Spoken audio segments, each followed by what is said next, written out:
ખ્યાતિ હોસ્પિટલના કાંડ બાદ રાજ્ય સરકારે મહત્વનો નિર્ણય કર્યો છે। પ્રધાનમંત્રી જન આરોગ્ય યોજનામાંથી 7 હોસ્પિટલોને સસ્પેન્ડ કરી દેવામાં આવી છે અને ખ્યાતિ હોસ્પિટલ સહિત અમદાવાદની 3 હોસ્પિટલોને સસ્પેન્ડ કરાઈ।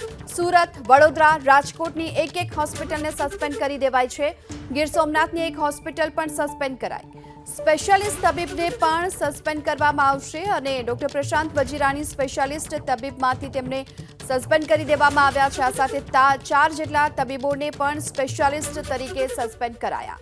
ખ્યાતિ હોસ્પિટલ કાંડ બાદ રાજ્ય સરકારે આ મોટી કાર્યવાહી કરી છે। વધુ વિગતો મેળવીએ સંવાદદાતા હિરણ રાજ્યગુરુ આપણી સાથે જોડાઈ ચૂક્યા છે। હિરણ, શું અપડેટ?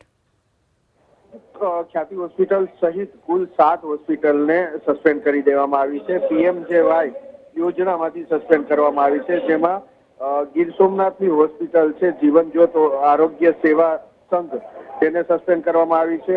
અમદાવાદની હોસ્પિટલ 3 જેને સસ્પેન્ડ કરવામાં આવી, જેમાં સિંહ હોસ્પિટલ છે, ખ્યાતિ હોસ્પિટલ છે, નિરાત્વા હોસ્પિટલ છે, તેને સસ્પેન્ડ કરવામાં આવી છે। સુરતની હોસ્પિટલ છે સનશાઇન ગ્લોબલ હોસ્પિટલ, તેને સસ્પેન્ડ કરવામાં આવી છે। વડોદરાની હોસ્પિટલ સનશાઇન ગ્લોબલ હોસ્પિટલ, એને પણ સસ્પેન્ડ કરવામાં આવી છે। રાજકોટની નિશિત હોસ્પિટલને પણ સસ્પેન્ડ કરવામાં આવી છે। આ ઉપરાંત ડોક્ટરની જો વાત કરીએ તો ડોક્ટર હિરેન મસરૂને સસ્પેન્ડ કરવામાં આવ્યા છે, કેતન કાલરિયાને સસ્પેન્ડ કરવામાં આવ્યા છે, મિહિર શાહને સસ્પેન્ડ કરવામાં આવ્યા છે અને પ્રશાંત વજીરાની એને પણ આ જે સેવા છે સ્પેશિયલ ડોક્ટર તરીકે ને સ્પેશિયાલિસ્ટ તરીકે તેમને સસ્પેન્ડ કરવામાં આવ્યા છે। તો આ ખ્યાતિ હોસ્પિટલનો જે કાંડ છે એ કાંડ બહાર આવ્યા બાદ હવે સરકાર હરકતમાં આવી છે અને હરકતમાં આવ્યા બાદ આ 7 હોસ્પિટલ અને 4 ડોક્ટર સ્પેશિયાલિસ્ટ કે જેને સસ્પેન્ડ કરવામાં આવ્યા છે।